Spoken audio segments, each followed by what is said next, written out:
Well, here we are for another episode of Gruden's Glossary. Thank you guys for joining me. You know, all we're really trying to do is get everybody on the same page. Everybody has to have game plans. You know, you work all week, you put together your ideas, and you put everything into a game plan. You pass the game plan out to your players, you have scouting reports, run plays, you got pass plays, protection diagrams, tip sheets, red zone, short yardage, goal line, you got it all. And you have pages and pages of a game plan.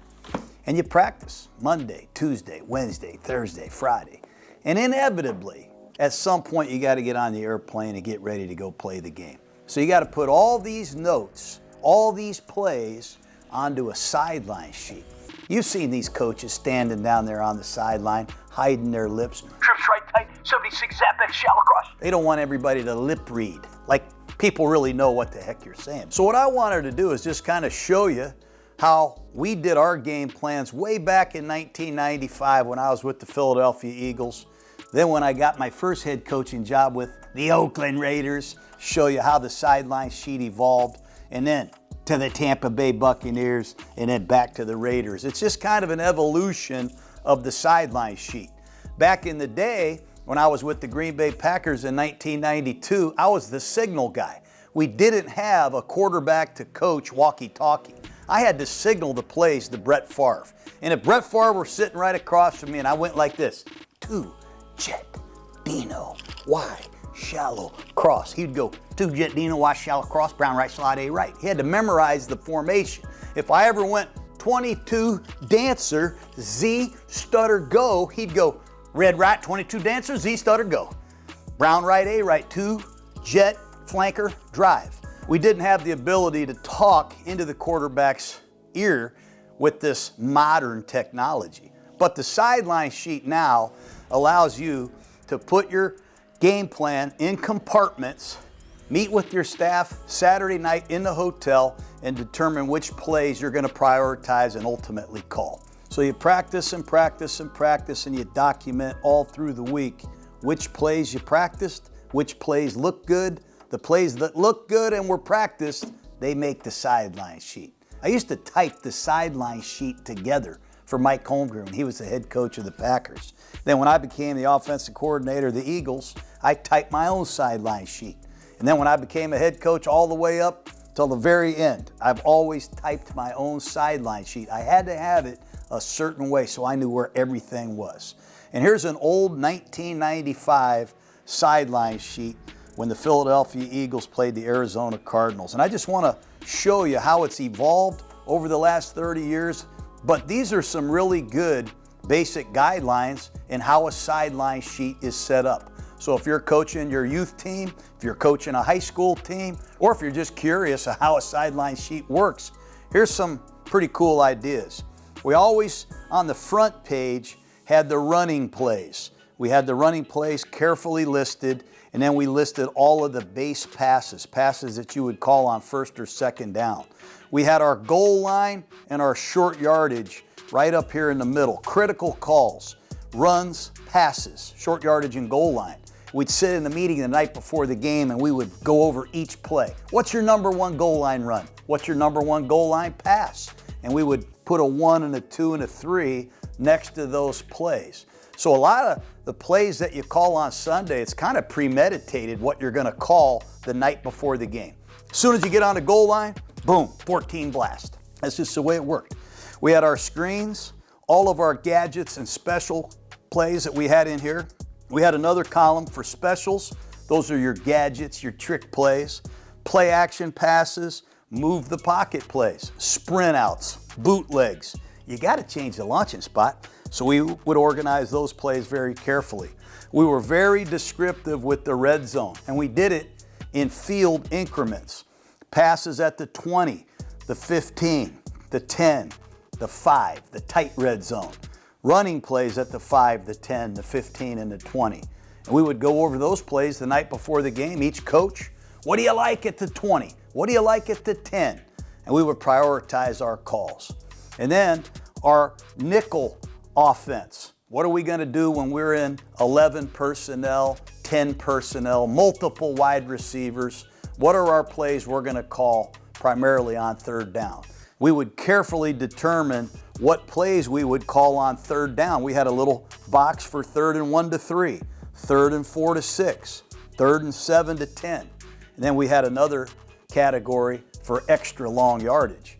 We always had a column here for nickel blitzes. So we would be ready for the blitzes that Dick LeBeau or whoever the defensive coordinator was going to give us. And a lot of this is stuff you just review in your locker the day of the game. Some of the sideline adjustments, you might say, hey, don't forget that nickel nail. They haven't shown that yet.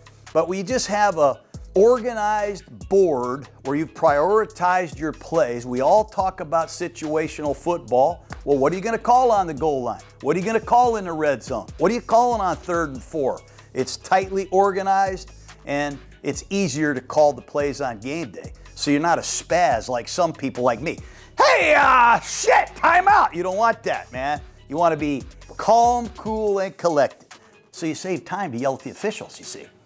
Then on the back of the sideline sheet, we had a lot of different categories. Here is a big category for the first 15 plays of the game. Bill Walsh made that famous. He would present the 15 plays we're going to run to start the game.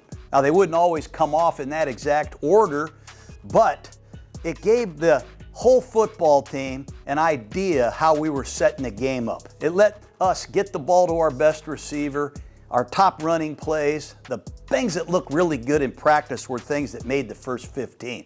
And we also had a couple things in there that the defense hasn't seen. That way they can't prepare for it. But we had the first 15. We had our 4-minute offense. What are you going to call in the last 4 minutes of the game when you have the lead and the ball? What are you going to do to run the clock out? Which runs are you going to call? So we organized those thoughts. We had must calls. Got to call these plays. So during a game, if you have 8 or 9 plays that you got to call, we would just have those right there on the sideline sheet. And if we hadn't called some of those plays, maybe an assistant coach would say, hey, Gruden, don't forget the slant. Don't forget 200 jet Vegas. You love that play. Oh, thank you. We had the last 6 plays of the game. What are you going to call when you got 3 seconds left or 12 seconds left on the game and you're on your own 20 and you need a touchdown to win the game? What's the setup play? What's the Hail Mary play? What's your 2-minute offense look like? What's your backed up offense look like? What are you going to call if you're on your own 1-foot line and you got 99 yards to go and a half?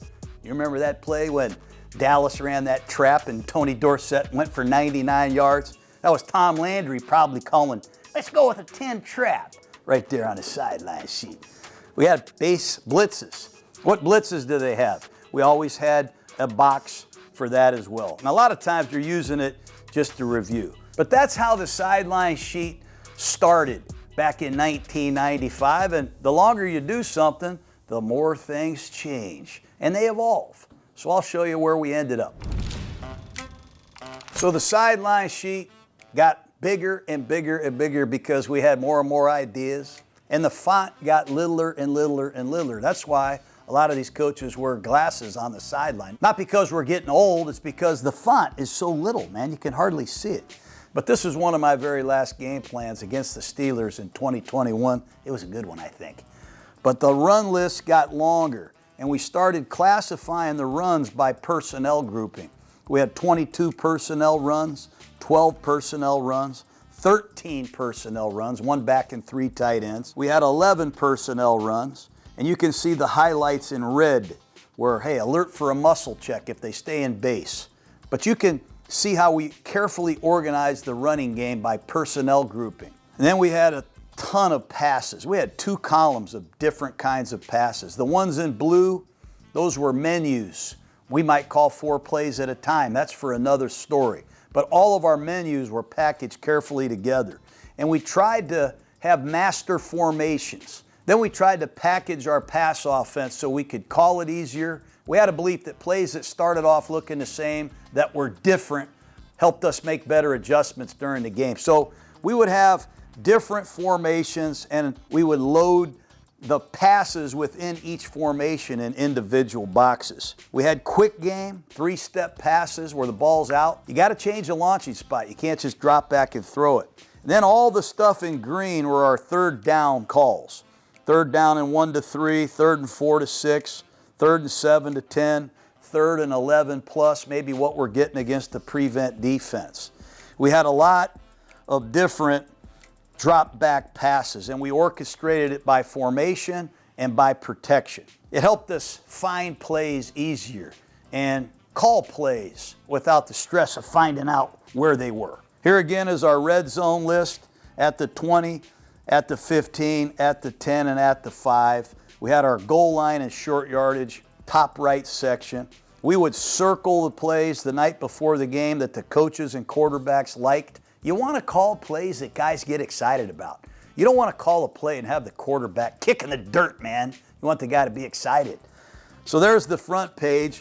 Well, on the back page, man, we had a list of what audibles did we have if they gave us a base blitz. They're in their base defense. What blitzes do they have? We needed to have a few audibles ready to go. The same with nickel. If they're using 5 DBs, they might have a different blitz package. So we had to have 4 or 5 audibles ready. What are we calling backed up? We've talked about that on your -1 or -2 yard line. Our 2-minute offense.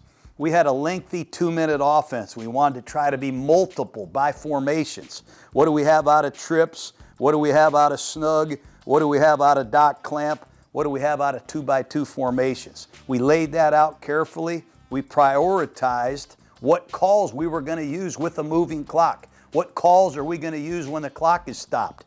So when we get to the 2-minute drill, at the end of the first half or at the end of the game, there's not anybody just pulling plays out of their rear end. This is pretty well practiced and well organized. We had a list of our no-back offense. We might have 6 plays of no-backs in a game plan. We might play a particular opponent where we really want to get after them with a no-back offense. Give 5 receivers a free release into the defense. We would list those plays. Obviously, we felt pretty good about that against the Steelers. We listed our home runs. Al Davis, the vertical game. What do you got to shoot the ball down the field? So we would list every play in the game plan that was designed to go deep. And we would prioritize the primary ones that were going to get called. And most of the time, those are the ones that look good on the practice field. We had a list of reminders. And this was for the quarterbacks the night before the game or the day of the game when they're sitting in the locker room. Just to remind yourself, this team bats balls. You know, you got to get out of the way. You saw Geno Smith the other day, had a ball batted down on a 2-point play, cost them the game. Some of these teams, they jump and try to knock passes down. We got to remind our offensive linemen, if they jump, you bury them, man. Don't let them jump. Sawdog blitz alert, bracket coverages and long yardage. Chip number 90, that's TJ Watt. You got to remind yourself of all kinds of different things, and it's good to have the key reminders listed. We had the first 15 plays, how we're going to start the game. We had another column over here that was our Freddie offense. We named this part of our package after Fred Biletnikoff, the great receiver of the Raiders. Freddie meant we're going fast. We're jumping the ball, we're changing speeds. We're going to give the defense a jolt. Here's our play action passes. We love play action passes. And then up here at the top, I would organize first down. What are your top calls on 1st and 10 to start a series? You got to stay ahead of schedule. The worst thing you can do on first down is have an incomplete pass or a sack or a loss of yardage. What are the top calls you like on first down based on the tendencies that you have studied during the week? What do you love on 2nd and 1 to 5, 2nd and 6 to 9, 2nd and 10 plus? So you're just really going over the priority of your calls all the way up to kickoff. But having a game plan where you have all the plays listed and then prioritized, it helps you call plays a little bit better and a little bit more calm, if that's the word. Not that I was ever calm. They called me Chucky, you know. What the hell happened on that play? God, I love these plays. These plays are like my children. These plays are like my best friends. Bronco left tight. Look at that. 680 Jaguar F-lookie. I bet if I called Derek Carr and I said, hey, trout right tight exit, 680 Jaguar X-lookie, he'd probably go like this. Got it.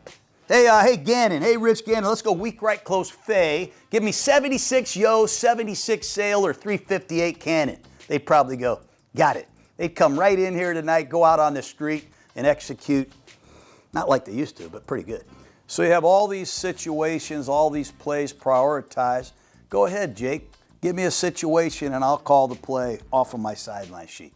3rd and 12 from your own 40. 3rd and 12 from my own 40. I'd go down to my 3rd and long list. Okay, let's go 76 rib, double dig F sit.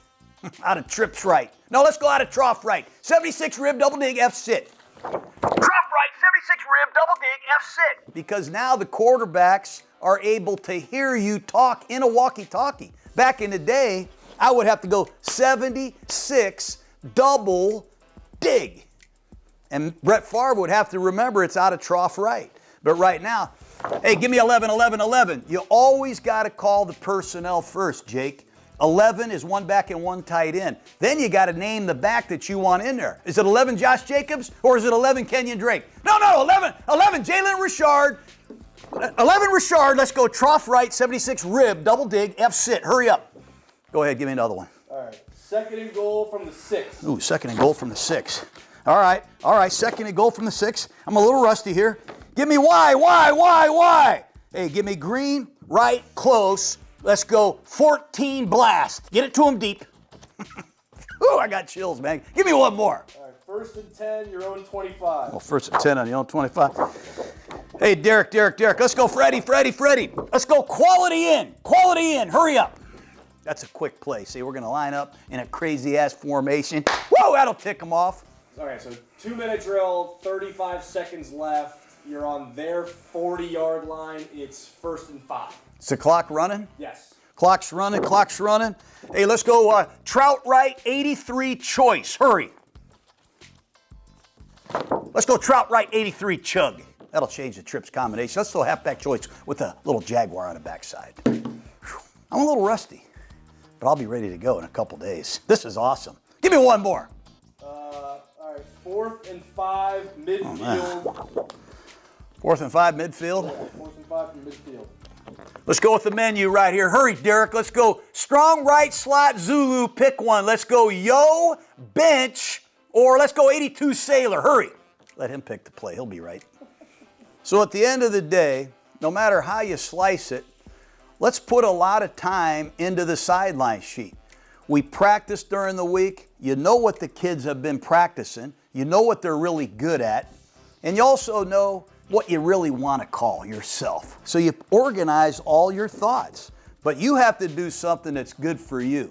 But try to have a lot of different situations and think about the plays that you want to call in each situation and review them with your players the night before the game so we're all on the same page. Let's just not run up to the line of scrimmage and clap our hands. Let's be detailed, let's be organized. Gruden's Glossary is brought to you by Sport Clips. Classic rookie mistake, not going to Sport Clips. Guys come in looking like they just got sacked, but they walk out looking like a first-round pick. Sport Clips stylists have the playbook for a clean cut. They've mastered the X's and O's of men's hair. And with the MVP haircut experience, you get a hot steam towel, a massaging shampoo, and that precision cut. It's the whole 9 yards. When you step into Sport Clips, you walk into a zone for guys. The games are on and the stylists just get it. This is a place designed for guys to win. And they walk out with a haircut ready for the highlight reel. Sport Clips, it's a game changer. You know, I kept all my sideline sheets. I did coach for a long time, but I'm so proud of all these things. They're like my little babies. Look at them. Aren't they great? God, there's nothing like football. Let's go. Look at these. I'm going to decorate my house with them.